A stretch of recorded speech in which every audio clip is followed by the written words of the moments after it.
Hi. As you said, my name is Dudenhoefer. Where's the switcher? Just the.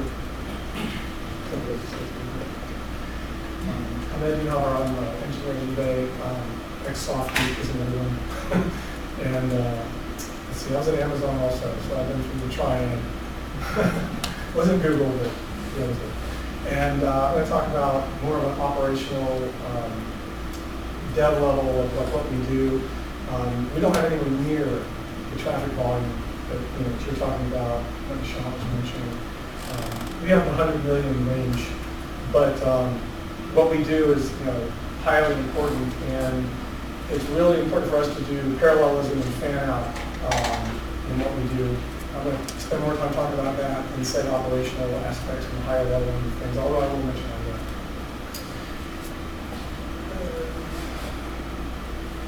Let's do it.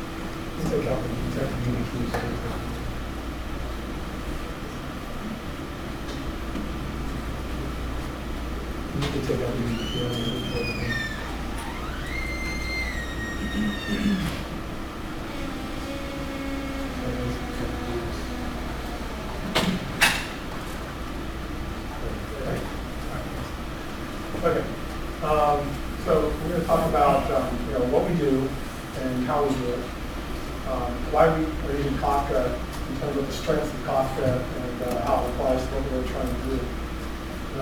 The overall architecture and the Kafka topology we have, and a little bit about the service details, our pipeline processing between the dispatcher and the optimizer, and what we call the pieces that are loosely coupled, and the Kafka is completely important to how we do what we do. I'm going to give you a summary and some best practices along the way.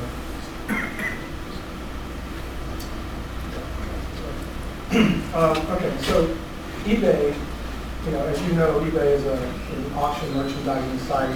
Advertising has the usual kind of plethora of my message inboxes and communications between people with email, mobile, things like that.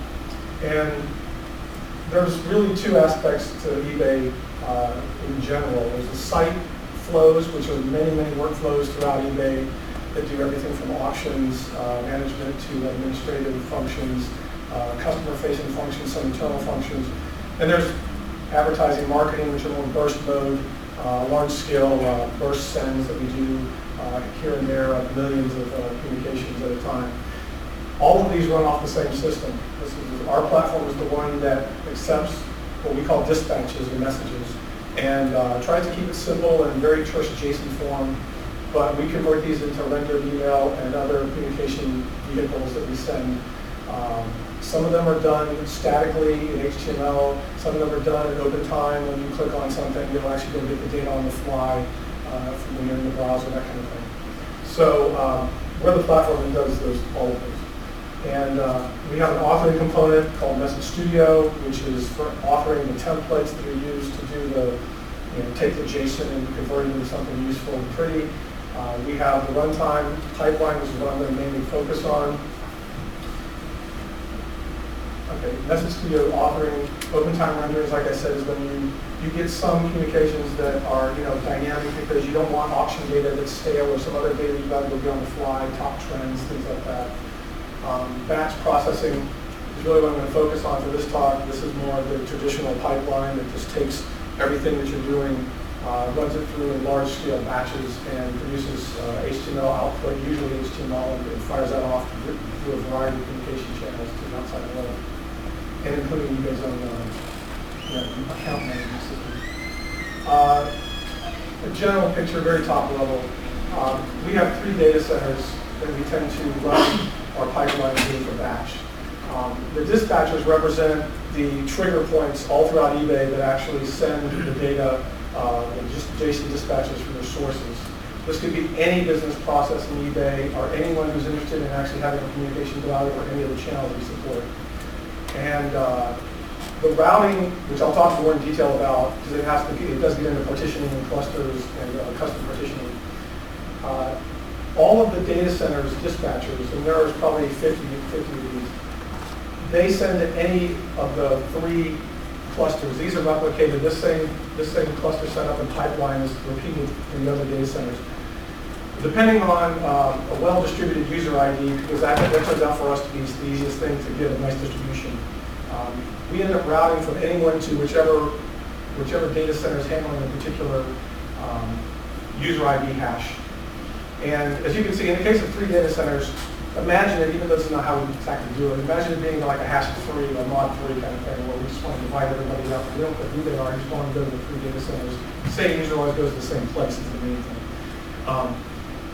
We have routing that I'll actually talk about to help with that sort of like what happens when a DC goes down. How do you fail over, say, Phoenix goes down? How do you get the load off of him to the other 2 quickly so you can do reparations and remediation? This is like a little more drill down where I'll get more contextual about it as we go along, about how we actually do the pipeline. Our topics we have coming in are kind of a polar opposite to the shunts. Instead of having a lot of topics and a few partitions, we have a ton of partitions, only a few topics. So we can do high parallelism on those. We come in through any one of these processes this is a producer, this is a sender. This is a sender, and this is a consumer. The connectors, think of those as the threads. All of those are assigned 1 or 2 partitions usually that are doing the ingest of all the data coming off the queue partition. We communicate with our own 1 to N optimizer threads that actually run off of a blocking queue. Simple setup that works fine for us. And this is what actually does the processing downstream to all the render, deliver, other eBay services, where we get all of the downstream headaches you get from having load issues where a service can't handle the load and you're running about 10,000 calls out in a second. This is where it comes in here. So we have a fairly elaborate backup system here where we will backflow into the queue, we'll backflow into the connector, we'll backflow and stop here at Kafka as basically our last line of defense for like when we can't handle the load and we have to give it a rest. As we do our back off to respawn, thread pools and things like that, we always let it just back up into Kafka. It's like a 3-level back off. So what we're trying to do is actually run about probably 5,000 to 6,000 of these threads over the whole system. At the same time, each running a few of these downstream from it, each of these reaching in to all these other farms and tools, and trying to just back off from them only when necessary when they can't handle the load. It's the best way to have sort of a dynamic throttling system that you can't really fix it on a particular number or set of numbers. You can only sort of do reactive back off based on what you're actually feeling from the pipe phase. So that's what happens here mostly, is that it's actually a reactive system will come back only as it needs to. It tries to set its speed as fast as it can.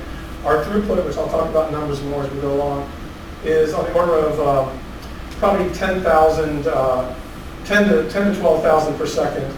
That goes from JSON dispatch all the way through to being sent to SendGrid or Unicorn or one of the acknowledged delivery systems that goes out the door. So that's not too bad, given what it has to go through with all the vending and everything else in the service calls to get dynamic data.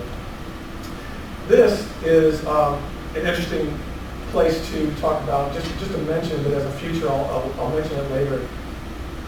We have some rule-based systems that we were looking at doing using things like Esper, if you guys are used to CEP, or some of the rule processors that are out there. This is sort of where we hook into the system with us, is here, so that we can actually have yet another way of actually doing a dynamic feed into this system with combined digested messages, reformed messages. Sometimes you'll get 3 things in within a certain period of time. You want to send one thing out, but it's a combination of all of those things on the fly. That's where this would come into play if we were to enable that. Right now, that's just a research. So why we use it? It's really, there's other systems you can use, but Kafka, for its simplicity, it's fast, it's lightweight. We need it for all its strengths, and we don't get hurt by its weaknesses as bad as other uses. because we are not, for example, we don't use auth at all. We're an internal system that's only dependent on firewall and bastion separation as far as people getting to it, and it's only controlled by our own systems. We're an internal, no customer-facing aspects other than obviously our output goes to customers, but the actual system is a closed shell. So you don't have to worry about things like that. These other systems, that you can use for some of the same sorts of loose couplings, they have strengths of their own. Everything's a great system in some ways, but we just want very fast, simple to maintain. We use bare metal ourselves. We maintain it ourselves with a team of 6 people. And we just don't need the headaches of anything worse than Kafka, because Kafka's got enough of its own. But it's pretty manageable as it is. So we run off of 8x. We have an 8.2 client. And there's been a few patches, nothing major, some timing issues with metadata on the client, but nothing really big. We've played with 0.9. We're going to upgrade this year. In fact, next month probably. There's some. I'll talk about more features on another slide about what 0.9 brings, which you've already heard some of it. I think a lot of you will probably know anyway.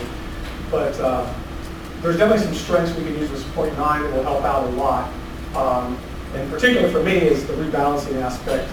With all the partitions we have, in the 1,500 area partitions, we could really use a better dynamic rebalancing in some cases, in some scenarios. Kafka tends to do some if you do a startup on a cluster in a certain order, in a certain scenario, you'll get a lot of sort of 1, 2, 1, 2, 1, 2, 1, 2, and unless you're going to rebalance yourself, which in itself is buggy, you need to really have a better rebalancing system, which 0.9 definitely improves on. So our topic retention is really, we're a quick in, quick out system, but you can pile up in there, especially when you get a marketing blast of about 20 million all at once, unthrottled. But we do retain for 3 days as far as Kafka is concerned. It'll hold up to about 500 million if we really, really just stop dead in the water and have to still consider receiving things. 500 million will do for at least a day or two, so that's not a problem. We've never had anything close to that.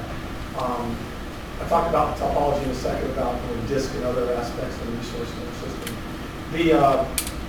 The average lifetime, really, the P50 on this, as far as lifetime through our system, is very fast. Less than a second probably. P90, P95, yeah, okay, sometimes you get bursts where things will pile up in the partition queues for maybe, 10,000 a second, maybe for a minute or two. I mean, it really never gets that bad because it's just all about get the dispatches that are in JSON, get them into the system, get them through the pipeline, get them into a renderer, and get them delivered out the door. So there's really nothing in there except for the inherent back-off tendencies of the system trying to adjust for itself. It's going to slow you down for long. The queue depth, again, doesn't really back up terribly, but it can be large during those bursts.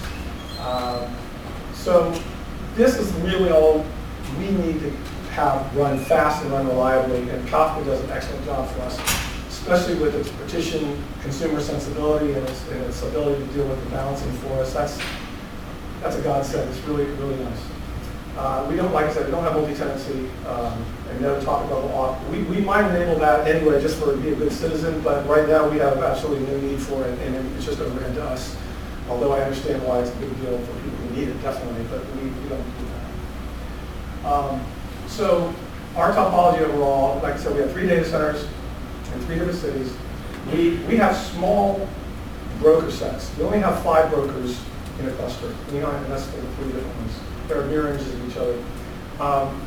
The topics, we really only have a couple of topics that represent, each topic represents sort of a pipeline like marketing, site, traffic, things like that. And we only use 2 usually, because that's all we really need. That's enough to give us sort of the online workflows, triggers of site, which is very streamy, kind of like auction, end, admin, sale, register, that kind of stuff goes through all the time at eBay. Then you'll have the other channel, which is a million emails in quiet for an hour, nothing, for 2, 3, 4 hours, and all of a sudden 10 million emails go out. So those 2 give us enough separation.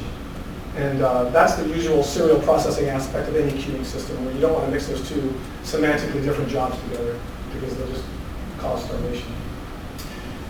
We only have an error topic for loopback retries. So whenever you send through these two main channels and there's a problem downstream like I was talking about, and you need it to, you need to do a retry, but you obviously, it's a serial buffering system, so you can't really line it back up in the main queues, which might be behind 10 million emails. We have an error topic or two that we just sort of cycle them through as secondary, tertiary, quaternary kind of like passes. So you come to the main topic, if there's a problem, you need to be rebuffered and try again and loop back through those and just cycle until it gets out. This buffer is never more than a couple hundred deep, no matter how many we've ever sent through it. It just never takes very much depth to it. So it handles that just fine. And for hosts, we're just Red Hat and large disks to handle the partitions and the logging that goes on. And again, not too much to worry about there. Like I said, we can handle 500 million messages being backed up into the system, but it never has happened for very long at all. I'm going to just skip through this really quick. This is just the sort of properties that, it's pretty familiar stuff. But if there's anything in here in particular that stands out, I can talk about it more. Nothing particularly great. Like I said, we have a replication factor. Did I not do that? I think it's on the next.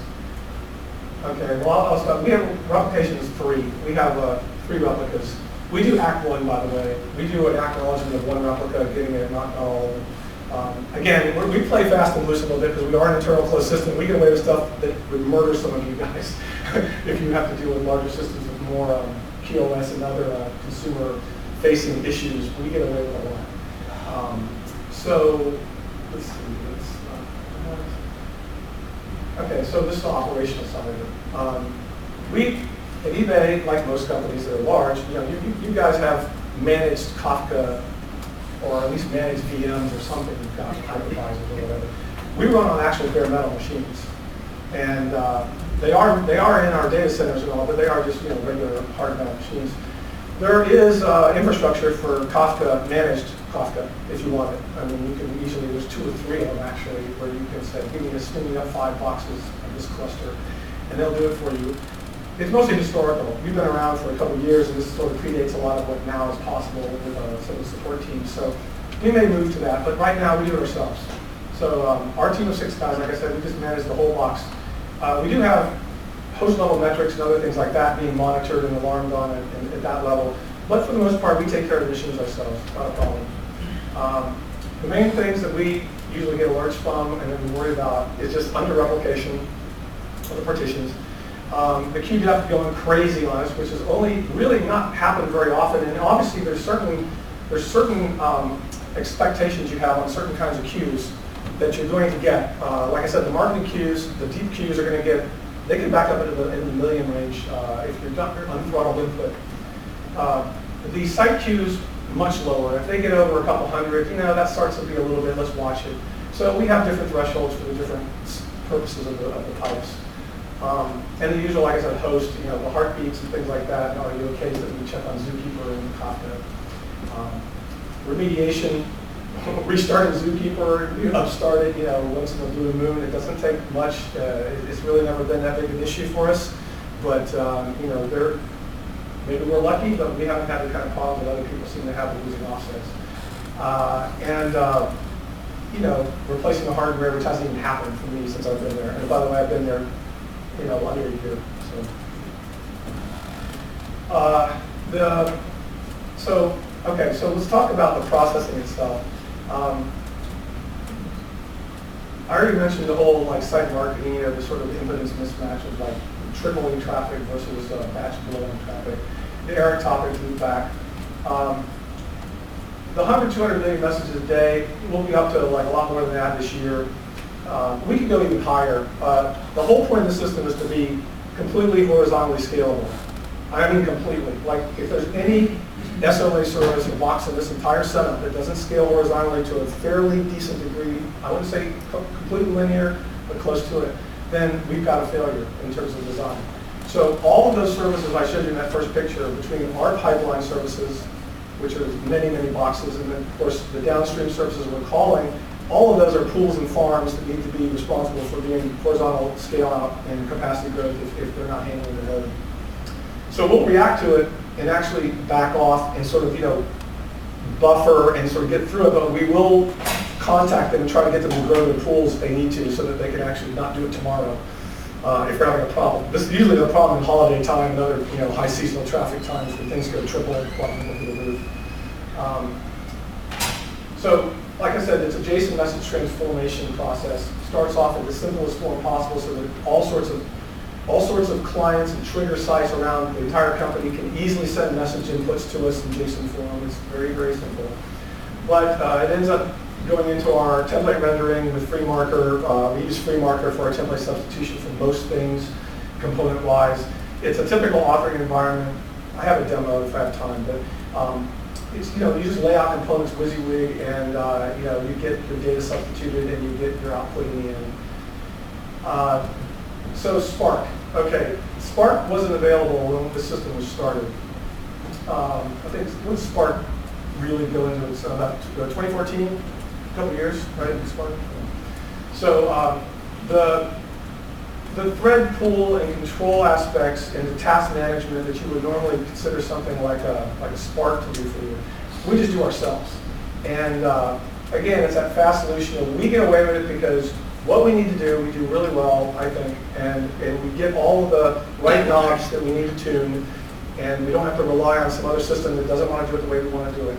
So we kept it the way we have it. We manage our own everything. And as far as, I'll talk a little bit about state management and resiliency to durability failures, because that's when you also start to wonder why you're not using a third-party system that does these things for you. So this, log compaction investigation. So how many of you have used log compaction, or how many of you are familiar with it? Anybody know what log compaction is? Okay. Does anybody actually use it in production? No? Okay, good. So log compaction is a 0.9 feature that they laid some of the groundwork for earlier, but they actually keep in their partitions, they actually keep their own hashes of unique keys so that when you post a message, even though it's a serial queue, the message comes in the tail, and it's still smart enough to know that if you give it another key that's a duplicate of someone already in the non-committed end in the head, it will supersede that with that as the message content. So think of it like this. Let's say that you process 10,000, let's say you take a big swath of messages off the head of the queue, but you don't commit them, the offset. You leave it back where it last was known to be done. This starts getting out of order processed by anything. It could be Esper, it could be your own processing in memory. But let's just say it's sort of like Swiss cheese. It slowly starts to dot them in and say, and you have a power failure. Okay, that's the classic, like at least one scenario where you're going to get duplication probably as you replay all that stuff back, the ones that got done. So what we can do is we can, as we act the individual, whatever acknowledgement is considered done for individual ones out of order, we can post another entry into Kafka that has the same key as the original entry, a unique key, whatever makes it unique. And if you happen to put null there as the payload, that means it's deleted. So when it replays from 0, literally, or from the last commit, it'll read through all of the keys it sees, but if it has a superseded key that was deleted, it will treat that as if that's the value it has. So you can actually tell that of all these messages in the past the commit head, oh, I know exactly which ones were already done. They were actually posted into the back, but it hashes it for me. It's the same thing you would do if you had to do this yourselves, but Kafka builds it into the partitioning read system. So does that make sense to people what I'm talking about? So it's great for looking at durability issues that you need some way to do it, or you're processing out of order, but you don't have a ready-made solution already for you. You might want to look at log compaction. It's cool, especially the delete marker use of it, when you put a null payload, because that makes it look like the message is deleted. So this is the out-of-order complication as we currently do it before we put this into play for real, is today we just use, if you have serial queues, serial topics, the best thing you can do is probably use them smartly and have one or two, or maybe some of them that you use for loopbacks. So you take them out of the head the commit head of this one, and you pop him back into the tail of the error queue to let him do the same thing, process as if he's a regular topic. We don't have cascading error topics. We don't have another error topic behind the error topic. We haven't needed it, but we could do that. We could have any number of these things looping into and feeding back to each other, but we don't need to do that. But it's a good solution for the kind of traffic we have for a few hundred million. And also there's scheduled delivery, which is another, currently we have a deliver as fast as possible pipeline scenario. We also are looking at scheduled delivery, but still using just serial Kafka queues. And you can play games between compaction and also between having a variety of queues and partitioning schemes that are time sensitive or time range based in a rolling sense. You can see how you can come up with certain sort of system structures and architectures that can actually handle that as well.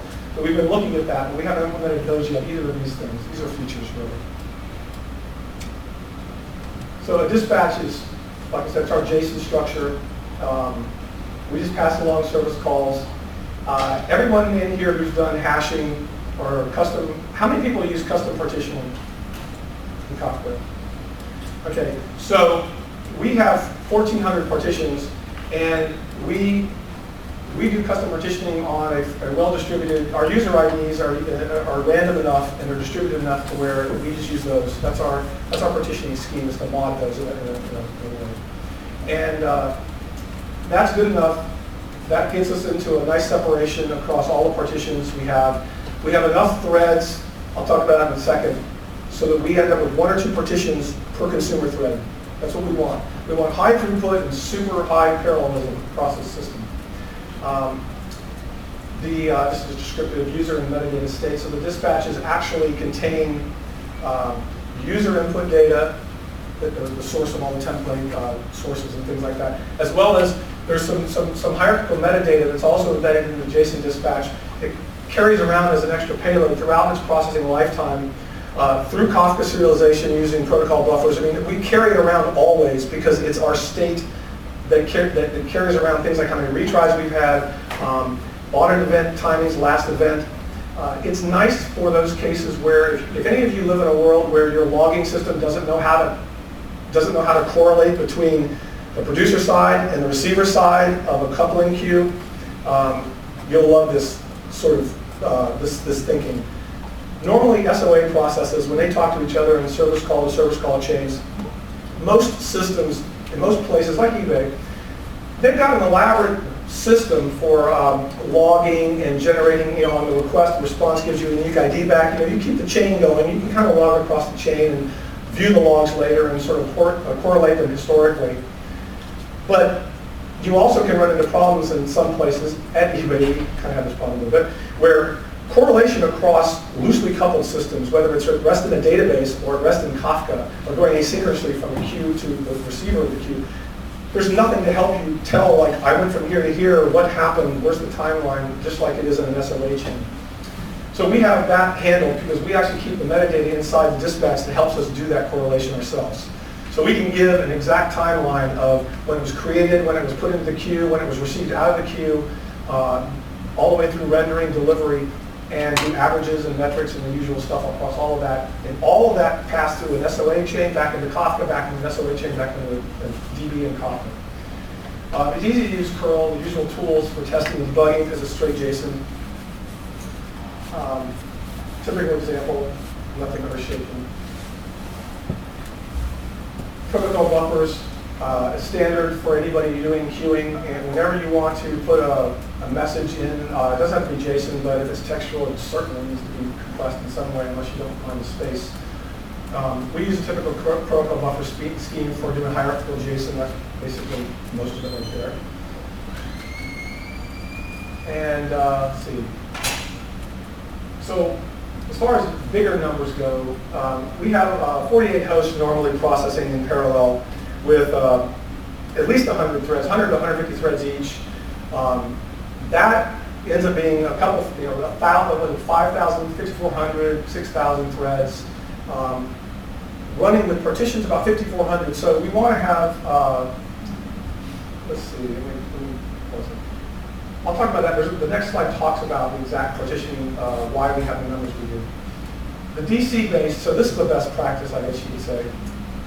the data centers we have, if one of those goes down, you definitely want to have configurable data center control over, in our case, the slots we hash to give us Salt Lake City, Phoenix, or Las Vegas.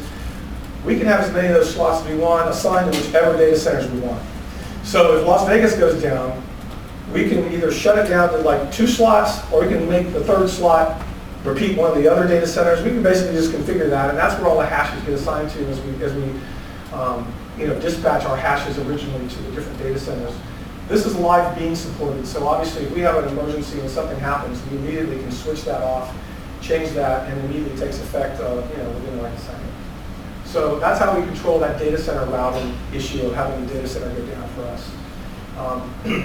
So we also have the best practice I already mentioned about, we have different topics because clearly you do not want to have a streaming OLTP-oriented topic that receives a constant trickle of traffic all the time from, say, business processes, mixed in with a marketing topic that takes millions and then sits quiet for a few hours and then millions and goes up and down like that. Because you'll get a couple of OLTP guys behind a million marketing guys, and you won't get your email or communication out for quite a long time. So obviously you always use different topics for anything that smells remotely like a different processing QoS or timeline. We have 1,400 partitions, like I said, user ID. That is, make it simple, but definitely use partitioning for that. If you need parallel, high throughput parallelism, just pick something that's consistently distributed, and you should be fine. And the optimizer, which is the guy on the consuming side, we have 2 host pools that are only 36 hosts each, but you can see that we have, each of those pools has 4,200 threads with 5,200 partitions. It's a little overage on the partitions on purpose so that you get 1 or 2 assigned to any one thread, just to give it smooth processing. That's also about a 20%, kind of keep it at least a 15 to 20, 30% buffer of overage like that, so that when you do rolling restarts, or have to do a deployment, anything like that, you'll never have like some weird hiccup when you get somebody being blasted with a lot of partition support. The scale out, auto rebalancing, like I said, is a huge feature. Not having to tune that is, we played with trying to actually assign partitions for locality. No, it's not worth it. I mean, really, unless you have some kind of data that says you really need to assign the partitions yourselves so that they are, say, on hosts that are closer to the data sources and the data partitions store, don't touch it. It's really not worth it. So that I mentioned the padding for that. The throttling and back off, I already kind of talked about, where you definitely want to have, for parallelism, the biggest problem we face is downstream starvation, where we have downstream services that can't handle the throughput load we're putting on them from the top down, from the optimizer. So we call maybe 20 service calls in one rendering of an email to get live data. We cache what we can. We have cache poking and the usual caches and things like that for things that don't change that much. But for really live data and up-to-the-minute data, the 2 choices we have are to do the back-off system we have and to just try it again, run it through the other topic loopback, or move to entirely to the dynamic rendering that I mentioned, open time rendering, where we actually render when the customer receives the communication. It has links in it. It's usually live in a browser, and we can actually come to a query at that moment when he actually opens it.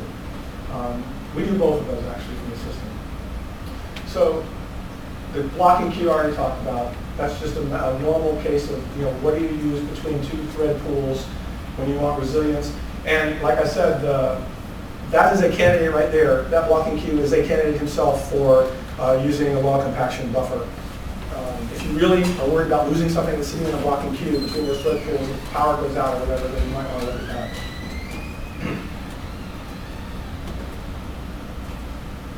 The summary speaks for itself. I pretty much said the same thing like 5 times. Kafka is great for the loose coupling and simplicity it has, really. It's partitioning and its consumer model and partitioning support. Rebalancing 0.9 even better because their dynamic rebalancing is much smoother and much more not prone to strange imbalances based on the startup sequences of the brokers. The log flushing and under replication, those are the two biggest things that we have metrics on and we tend to run into issues on. Under replication only really happens when you have usually a network partition or a broker hiccup of some kind. The first thing we do is go look at the brokers. We have metrics on them as well on the host level, but it's pretty simple for us to run some automation we have to do a variety of heartbeats and RUOK checks and topic checks. And yeah, the 0.9, we'll probably go in next month with 0.9, not before then. And that auto rebalancing is huge, and that log compaction support is big for the future. The Esper CEP, so complex event processing with Esper, that's something we use. There are other systems that do CEP for you, obviously, but we like it for doing a variety of rule-based compressions on messages. We don't use it for, like, so most of you out here, people talk about, there's another use for Kafka even in our system, logging, right? Log agents that will collect the log, gather them, and distribute them, and do analysis of logging. We have that too. That's not the whole part of the system I was talking about in this talk. I was talking about the runtime use of it and actually plus it with dispatches. So also with that, CEP comes in handy also for log analysis, obviously, but also for event analysis and compression. We actually produce new messages based on the existing messages when we know that, for example, someone has an auction expires over here, and someone bought something else over here, and it turns out certain kinds of message combinations work well together, so we can reformulate them as another template in a condensed, digested form, send that out with an amalgamation of template parameter, input parameters that came in. All that's handled by the rule logic and expressiveness of the rules to tell you how to reassemble them, what you're looking for in terms of events. That's another thing that's going to go in the future this year, probably. And the at-most once guarantee, or at least once, well, you can get closer to exactly once by using some of the deduping stuff I'm talking about with delete markers. But you're really never going to have a perfect system for that unless it's really built for that, unless you pay real attention to the stitching between the services that support that kind of thing. I mean, there's a reason why people use DBs, right? So two-phase commits and things like that. You have to be able to do something on the order of that, or at least be smart with a system like the delete marker compaction stuff is very interesting to look at. I would recommend to look into that. And more real-time rendering scenarios. The more we can do real-time, the less we have to worry about stale data and customers having a bad experience with some link that doesn't work anymore, or something that's sold that they wanted to bid on, or whatever it is. Live data is always better if you can afford it. So looking more into these is a huge deal for us. I have the usual smattering of resource links that you probably see a lot of these before. The 0.9 ones are really good to look at, the log compaction, like I said before. Tools, I didn't really speak on a lot of tools because we do a lot of our own. We use stuff like Kafka Manager. Everybody, how many people use Kafka Manager? Anybody? Do you know what it is? It's just a UI. I mean, it's just a Kafka visualizer for the topic and partition state.